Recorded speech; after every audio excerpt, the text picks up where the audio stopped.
आदाब अर्ज़ है। हम आपका रहबर A4U टीवी में इस्तकबाल करते हैं। मैं हूँ ज़मीर अहमद ख़ादरी। आज करते हैं एक हादसे की बात। आपको याद होगा कि 2 साल क़ब्ल जामा मस्जिद के करीब एक हादसा हुआ था।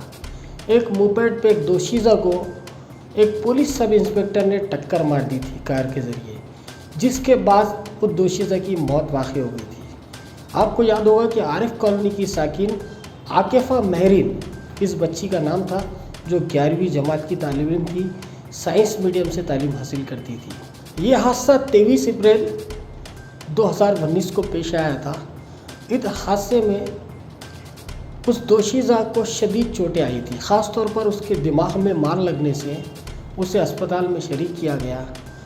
आखिरकार 24 अप्रैल को उस बच्ची की मौत वाक़ई हो गई। इस मामले में उसके वालिद मोहतरम ने सिटी चौक पुलिस स्टेशन में जाकर कंप्लेन की, लेकिन चूँकि पुलिस सब इंस्पेक्टर सिटी चौक का ही था जिसने अपनी खानगी कार से टक्कर मारी थी, इसलिए पुलिस ने बड़ा टाल मटोल किया, बहुत कोशिशें की ताकि केस दर्ज ना हो सके।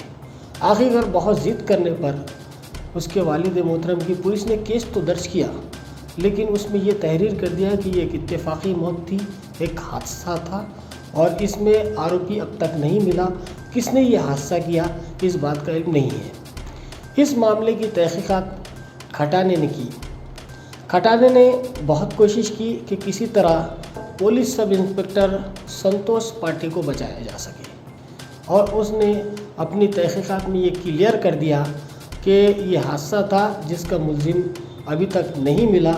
इसलिए उसने निचली अदालत में जो चार्जशीट दाखिल की उसमें से इस केस को ए फाइनल करार दिया। ए फाइनल का मतलब ये है कि इसमें मुलजिम नहीं मिला है और अदालत ने इस मामले को आसानी से लिया, क्योंकि इसमें फ़ैसला करने की ज़रूरत नहीं थी। संतोष पाटे को क्लीन चिट मिल गई थी और मामला ख़त्म होने वाला था। लेकिन उस दोशीज़ा के वालिद यानी आकिफ़ा महरीन के वालिद ने हार नहीं मानी। वो बम्बई हाई कोर्ट की औरंगाबाद बेंच गए। उन्होंने एडवोकेट सईद शेख ने इस मामले में हाई कोर्ट में एक अर्जी दाखिल। अदालत ने जब इस मामले को बारीकी से देखा तो बड़ी बरहम हुई और अदालत ने ये कहा कि इंसानों के साथ, आम इंसानों के साथ नाइंसाफ़ी नहीं होनी चाहिए। लिहाजा अदालत ने पुलिस कमिश्नर को ये हुक्म दिया कि इस मामले की आला ऑफिसर से तहकीकात की जाए। हाई कोर्ट ने ये आदेश दिया कि इस मामले में बारीक बिनी से तहकीकात की जाए, आला ऑफिसर से तहकीकात की जाए और इसकी रिपोर्ट निचली कोर्ट को दी जाए। आपको बता दूं कि औरंगाबाद के फ़र्ज शनास पुलिस कमिश्नर निखिल कुमार ने इस मामले में बड़ी संजीदगी से काम किया। उन्होंने आकिफ़ा को इंसाफ दिलवाने के लिए असिस्टेंट पुलिस कमिश्नर भापकर को इस मामले की तहकीकात सौंपी। असिस्टेंट पुलिस कमिश्नर ने इस मामले में संतोष पाठी को खाती करार दिया और उनके ख़िलाफ़ केस दर्ज करने का हुक्म दिया। साथ ही इस मामले की जो तहकीकात कर रहे थे सब इंस्पेक्टर खटाने, उनके ख़िलाफ़ भी ऑफिशियल कार्रवाई करते हुए, ऑफिशियल तहकीकात करते हुए उनके ख़िलाफ़ सख्त कार्रवाई करने का हुक्म जारी किया। इस मामले में ये बात तो तय हो गई कि अगर क़ानून के साथ खिलवाड़ करता है कोई पुलिस ऑफिसर भी हो या कितना भी बड़ा इंसान हो या कोई सियासतदान हो, इंसाफ के आगे कुछ नहीं है। हाई कोर्ट की मदाखलत ने आखिर आकिफ़ा को इंसाफ दिलाया, उसके वालिद को इंसाफ दिलाया। आज इस मामले में संतोष के ख़िलाफ़, जो पुलिस सब इंस्पेक्टर था, उसके ख़िलाफ़ अदालत में चार्जशीट भी दाखिल हो गई है।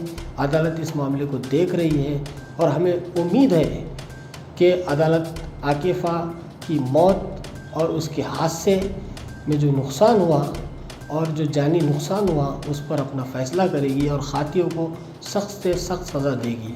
इस सिलसिले में हमारे नुमाइंदे ने एडवोकेट सैयद शेख से बात की तो उन्होंने बताया कि पुलिस ने इसमें बहुत अहम रोल भी अदा किया और पहले बहुत काहली भी ज़ाहिर की। पहले जो काहली ज़ाहिर की उसमें खुले तौर पर मरहुमा जो आकिफ़ा थी उसके वालिद को ख़रीदने तक की कोशिश की गई। बहुत कोशिश के बाद जब वो नहीं माने तो एक ऐसा मुकदमा दाखिल किया जिससे इंसाफ नहीं मिल सकता था।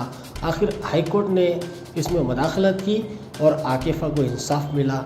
आइए देखते हैं आकिफ़ा के रिश्तेदार क्या कहते हैं। आकिफ़ा की मौत के बाद मैं पुलिस स्टेशन चक्कर मारते रहा चक्कर लगाते रहा। फिर बाद में मैं पुलिस वालों को बोलता भी रहा कि भाई केस का क्या हुआ, केस का क्या हुआ। तो मेरी हरासमेंट करते रहे, मुझे परेशान करते रहे। और यहाँ तक कि मुझे वहाँ के पुलिस वालों ने यहाँ तक कि बोला कि तुम्हारे ऊपर केस बुक कर दिया, ज़्यादा अगर चक्कर मारेंगे तो 2-2, 3-3 घंटे, 4-4 घंटे मुझे बिठाना बैठना पड़ा वहाँ पर हर बारी में। फिर भी मुझे कोई इंसाफ की ये नज़र नहीं आ रही।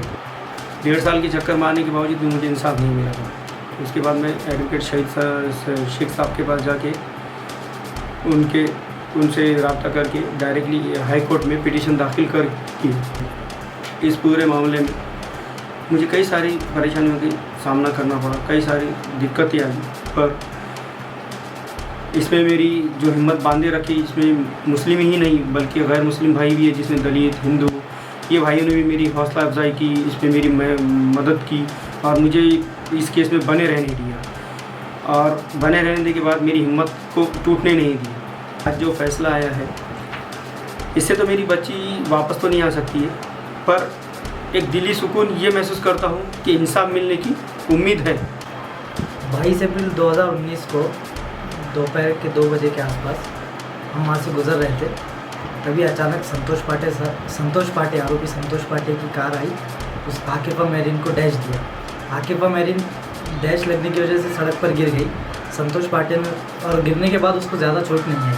संतोष पाटे ने गाड़ी से उतर के लड़की को देखा, वापस गाड़ी में बैठे और लड़की के सर के ऊपर से गाड़ी लेकर चले गए।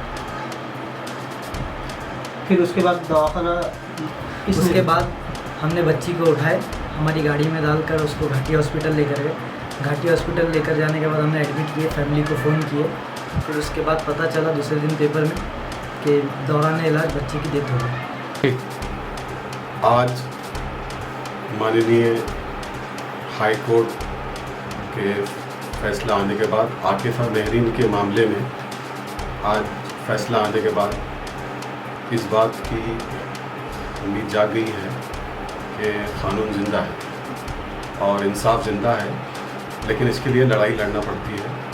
और वो लड़ाई जो है एडवोकेट सईद शेख के मारिफत, जो हाई कोर्ट के मारूफ वकील है, आज उनकी मारिफत जो है आकिफा मेहरीन के वालिद ने इस लड़ाई को लड़ा और बड़ी हिम्मत से लड़ा और बड़ी मुश्किलों और मुसीबतों से लड़ा और बहुत प्रेशर में लड़ा। ये केस इसलिए भी ख़ास है कि इस केस में एक्सीडेंट तो बहुत सारे होते हैं, लेकिन इस केस में ये था कि एक पुलिस ऑफिसर ने एक तालिबा को, एक स्टूडेंट को अपनी गाड़ी से जो है डैश दे के उड़ाया और उसके बाद जो है उसको दवाखाना पहुंचाने के बजाय और उसको मेडिकल रिलीफ देने के बजाय वो उसको कुचल कर चला गया, जिसकी वजह से उसकी मौत वाक़ हो गई। और इस चीज़ को लेकर ही, हादसे तो बहुत होते हैं, लेकिन इस चीज़ को लेकर ही जो है मेहरीन के जो पेरेंट्स थे और उनके जो साथी थे और उनके जो काबिल वकील थे एडवोकेट सईद शेख, इन्होंने हाई कोर्ट की मारिफत जो है इस केस को आगे बढ़ाया और इस केस को आज इस तरीके तक जो फैसला आया है कि इसमें जो है मुलजिम को तफ्तीश हुई है। और पुलिस का एक दूसरा चेहरा आया जब हाई कोर्ट ने हुक्म दिया, जनाब मोहतरम निखिल गुप्ता साहब पुलिस कमिश्नर औरंगाबाद, तो इन्होंने इस दिशा में सही तफ्तीश की और गैर जानिबदाराना इन्होंने तफ्तीश की। और जनाब भापकर साहब ACP साहब ने भी जो है उनके साथ पूरा ताउन करते हुए इन्होंने अपने ही डिपार्टमेंट के साथ शफाफियत के साथ इसकी तहकीक करके जो लोग कल्प्रिट थे इसके अंदर उनको जो है अंजाम तक पहुंचाया। मैं इस बारे में इस बात की इरादा करता हूं और मुझे खुशी हो रही है कि अगर कोई चीज़ की लड़ाई लड़ी जाए ताकि इससे आगे और कोई आकिफा मेहरीन ना बने और उसके साथ इस तरह से हादसा पेश ना आए, ये लड़ाई लड़ने से आज ये मैसेज जाएगा कि इंसाफ अभी ज़िंदा है, पुलिस की शफाफियत भी अभी बाकी है और ये बड़ा काबिल मुबारकबाद है।